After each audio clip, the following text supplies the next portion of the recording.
Atenção, vai começar agora uma teleaula de tratamento de superfícies do curso profissionalizante. Este módulo tem um total de 10 aulas. Hoje você vai assistir a teleaula número 7. Bons estudos!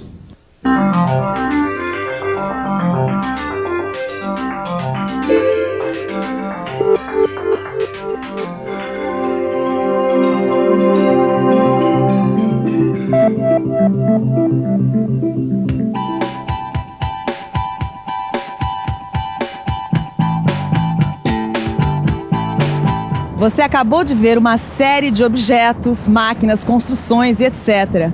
Agora, me diz uma coisa, o que todas essas coisas têm em comum? Se a gente reparar bem, a gente vai perceber que todas elas, de um jeito ou de outro, foram recobertas por uma camada de tinta. Ou seja, todas elas estão pintadas. Se a gente tentar imaginar, é difícil encontrar um objeto que nunca tenha recebido tinta. Eles até existem, mas são raros. Como a gente sabe, a tinta tem dois papéis. Serve para embelezar o objeto e também para protegê-lo. Na última teleaula, nós aprendemos como preparar as superfícies para receber tinta. Agora, nesta teleaula, nós vamos botar a mão na tinta e fazer a pintura. Hoje você vai conhecer vários processos de pintura, desde os mais simples, como que usa trincha, até os mais sofisticados, como aqueles que usam a pintura eletrostática e a pintura eletroforética. É isso aí, hoje nós vamos conhecer vários processos de pintura. Vamos nessa? A nossa teleaula está começando.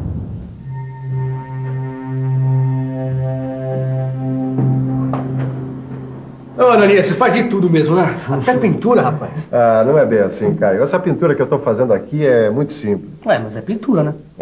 É uma pintura feita por um processo simples, a trincha, que é muito comum e relativamente fácil de usar.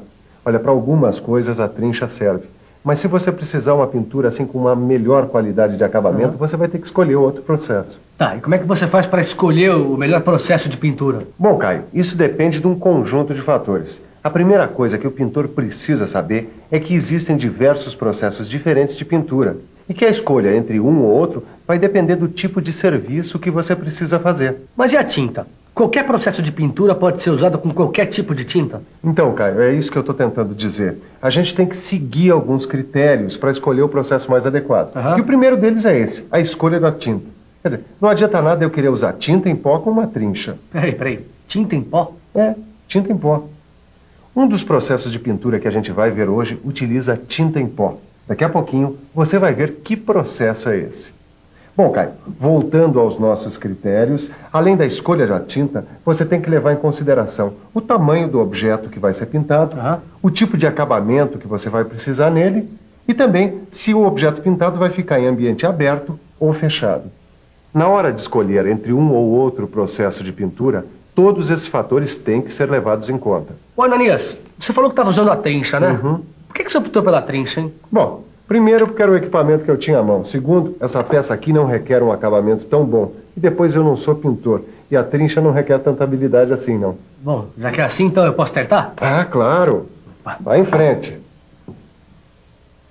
Vamos lá. E aí? Tá vendo como não é difícil? Olha, uma das vantagens da pintura com trincha é a economia. Você está vendo que não pinga muita tinta, quer dizer, a perda é bem pequena. Mas a minha pintura não está ficando muito boa, não, hein? Ah, essa é uma das desvantagens da pintura com trincha, viu? A espessura da camada de tinta não é uniforme. Agora, não se preocupa que isso não é só com você, não. Por mais habilidoso que o pintor seja, não tem jeito. Mas e aí? Olha aqui, ó. Tá vendo aqui o cordão de solda? Tá vendo como a cobertura não fica boa? Tá, mas vai ficar assim? Não, depois você tem que dar um retoque com o pincel.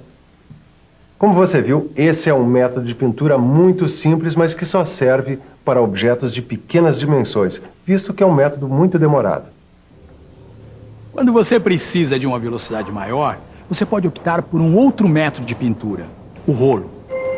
O rolo é um dos meios de pintura mais usados. Isso porque, assim como a trincha, ele é fácil de ser usado.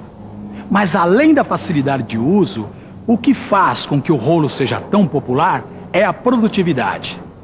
Com o rolo, pode-se pintar uma superfície bem maior que com as trinchas.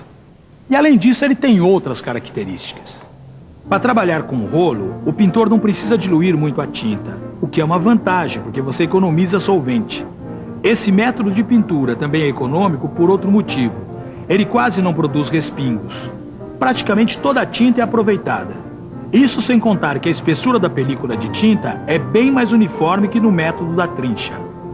O rolo é um meio de pintura que tem boa produtividade, por isso ele é usado para pintar grandes superfícies. Existem diferentes tamanhos de rolo. Dependendo do tipo de superfície ou do formato do objeto, o tamanho do rolo muda. O rolo também serve para diferentes tipos de trabalho, desde a pintura de equipamentos até a pintura de paredes. Mas pelo seu formato, o rolo serve mesmo para pinturas em superfícies planas ou em grande raio de curvatura, como é o caso deste arco aqui. Ô, Ananias, olha só o que eu encontrei. Isso aqui não serve para pintura também, não? Essa aí é uma pistola a ar comprimido. É um outro modo de se pintar. Aliás, uma maneira bem popular de se pintar. Ué, então por que você não usa essa pistola aqui? Não ia ser melhor do que a trincha? Ia ficar melhor. Acontece que eu não sou pintor. Eu até sei como isso aí funciona, mas eu não sou profissional. Agora, o principal motivo para eu não usar uma pistola de ar comprimido é que aqui na minha oficina eu não tenho nem um local adequado e nem um sistema de exaustão eficiente. Como é que é? Sistema de exaustão? Olha, a pintura a pistola de ar comprimido, ela tem muitas vantagens. Ela tem alta produtividade, a camada de tinta tem uma espessura uniforme, mas ao mesmo tempo ela também desperdiça muita tinta, porque ela tem que usar uma tinta muito diluída, muito fina, para que ela escoe aqui pelos bicos dessa pistola. E aí que está justamente o problema. Para você ter uma tinta diluída, você tem que ter muito solvente. E aí, os vapores do solvente enchem a oficina. É isso aí. Os vapores desse solvente são altamente tóxicos, por isso, todo cuidado é pouco. Nunca utilize uma pistola a ar comprimido como essa numa oficina que não tem um bom sistema de exaustão. Lembre-se, a saúde é sua. Além dos cuidados com o uso da pistola a ar comprimido, uma outra coisa que você precisa saber é que existem 2 tipos de pistolas.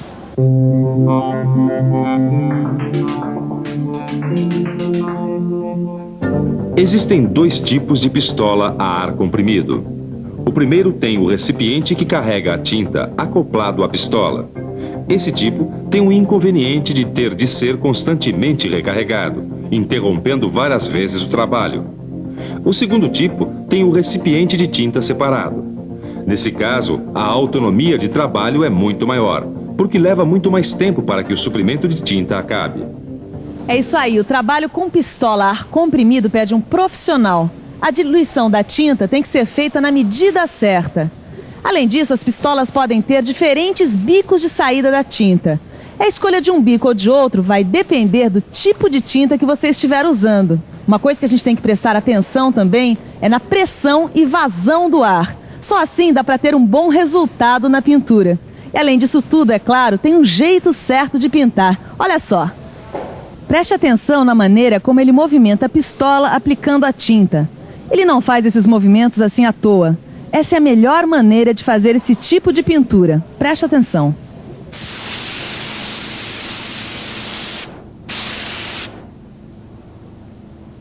Legais essas dicas que o Benê me deu sobre a pintura com pistola a ar comprimido. E sistema de exaustão. A saúde tem que vir sempre em primeiro lugar. Não é mesmo? Legal esses diferentes métodos, hein, Ananias? Cara, existem várias maneiras de se aplicar tinta. Olha, aqui fala da tal tinta em pó que você falou no comecinho da teleaula. Aqui diz que ela é usada na pintura eletrostática. É isso aí, cara. O que é pintura eletrostática, hein, Ananias? Bom, é uma pintura baseada no uso de cargas elétricas, positivas e negativas. É o seguinte, você aplica uma carga elétrica de sinal contrário na tinta e na peça. E aí, pronto. Bom, calma. Se você quer entender direitinho como é que funciona essa pintura eletrostática, é só pensar um pouco.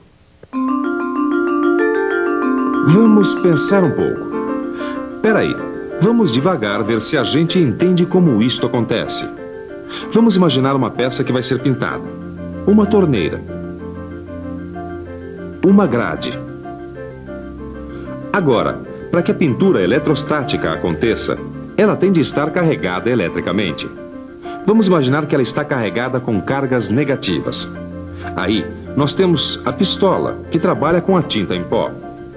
Esse pó precisa estar carregado eletricamente com cargas contrárias àquelas da torneira. Ou seja, o pó precisa estar carregado positivamente. Agora sim ficou fácil. Uma está carregada negativamente, a outra positivamente. Como cargas elétricas de sinais opostos se atraem, o pó se deposita na superfície. Depois que o pó é depositado na superfície da peça, ela é levada para uma estufa para ser curada. Aí então o pó é fundido formando uma película e aderindo firmemente à superfície. Puxa, é bem interessante esse método, hein? Mas olha, aqui está dizendo que você pode usar tinta líquida também, que não é só tinta em pó que é usada na pintura eletrostática. Você tem toda a razão.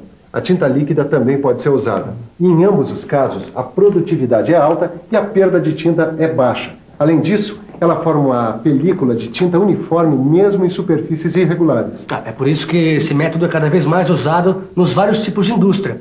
Como, por exemplo, na indústria de eletrodomésticos. E esse tipo de pintura tem uma outra grande vantagem, muito importante. São os níveis de poluição. Como na tinta não há solvente e a tinta é praticamente toda aproveitada, quase não sobram resíduos para a atmosfera. A pintura eletrostática é um dos métodos mais eficientes e modernos que existem. Mas ainda tem um outro método mais moderno.